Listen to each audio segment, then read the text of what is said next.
Hey, what's up everyone? Morey Croson here from the Performance Lab of California. We're going to do another breakdown here today on Johnny Manziel. This is going to be a before and after breakdown, so we're going to do a bit of a comparison to where he was at before when he was at Texas A&M. That's what we see here in his pro day back in 2014, and compare that to his pro day that he did a couple weeks ago at, I think it was UC San Diego. And just kind of look at the differences in the mechanics. The one thing that stands out to me as a big difference is it looks like that offhand, he tried to work a little bit on that offhand. So notice how he allows that thing to kind of extend, that elbow to extend and come all the way around. And he doesn't, he uses that left arm to really pull all the way through as he's going through the throw. This is really going to be primarily a comparison from a out route on throwing it to the left here. In 2014, and then on the right, just because of the camera work and everything in the San Diego one. But so a similar type of throw, and just looking at the pros and the cons, and also the similarities and the not similarities. I'd say throwing to the left is definitely the harder throw, so we can go a little bit more into the actual breakdown here and also see some things that I think as a quarterback you could take away from and learn from. So first I'd say notice how he's stepping, and when he is stepping, how his foot is all the way to the outside there, right? And how when he's going to take that, and I'm talking about the left foot, so the left foot's going all the way outside, and I think that's actually a good position. The issue is that you got to maintain a good position like the balls of your feet. So he pushes off and he doesn't get very much movement there, and he also ends up kind of pushing himself off balance. So now his weight's kind of falling backwards in a sense there. And notice when he pushes off how it doesn't really have very much of an impact on his body, which makes it so then when he goes through the throw,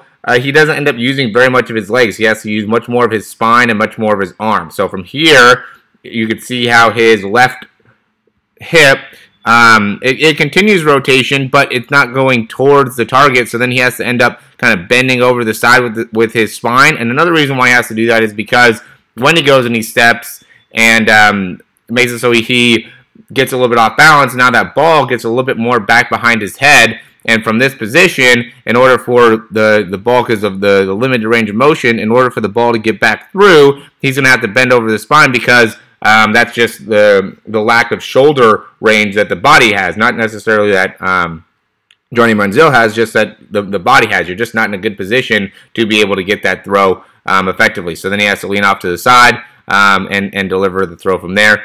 No matter what, and we'll go to the other video here now too, either one, he ends up having kind of a that right arm kind of snaps all the way through. Now we'll see the right side, and we won't be able to see as much foot-wise, but what I like about his initial load here is notice how he keeps that hip closed, right? That's not already opening up. And then another thing is, notice how he has the ball like this. Most guys have the ball more up and down. He's going to have the ball a little bit more side to side, which makes it so he gets to that position a little bit quicker.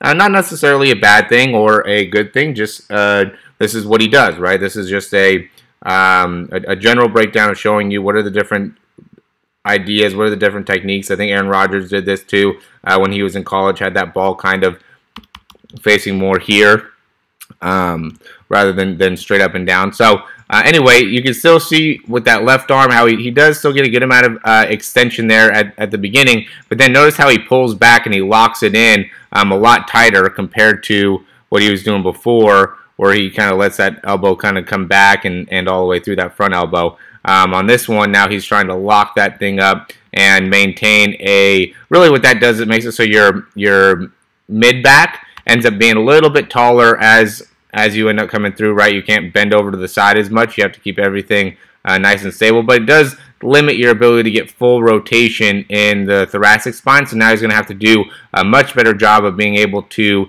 utilize his hips, which it looks like he does, right? So notice how he steps, and then as he's pushing off and he's getting rotation, he's doing a good job pushing off that back leg and creating rotation in that left hip, right? You have to be able to be stable in that left hip and come all the way through in order to fully maximize the throw. He does kind of end up leaning off to the side a little bit there, which is something you could probably work on a little bit there to help long term. Look, there's one more here. So now we can see more from the side. It's going back. he does a better job, see if not, and this isn't as intensive a throw, but he does a better job of not going and leaning straight back now, and he pushes straight through. But I think his overall ability to get as much just natural force out of the ball is going to be a little bit compromised because of how stable he's going to be with that left shoulder, unless he can really start gaining a lot more out of those hips. Because I mean, he does a good job. Notice how he's balancing those hips, and he loads and he transfers onto his front leg, but the front leg is really not that stable and is not really driving down, which makes it so there's only a limited amount of force that he can really get downwards into the ground, which if you couple that up with now not being able to kind of stopping rotation with that front arm and not using it as a force producer like he did before. Notice what he does with his left arm before, where he's really driving all the way through there and using that left arm to really create a little bit more force. He's not going to end up having the same overall output. So just a comparison there from the before Johnny to the after Johnny. I do think there's a lot of crispness that he has. Crispness that he has now that I think is going to be really, really good.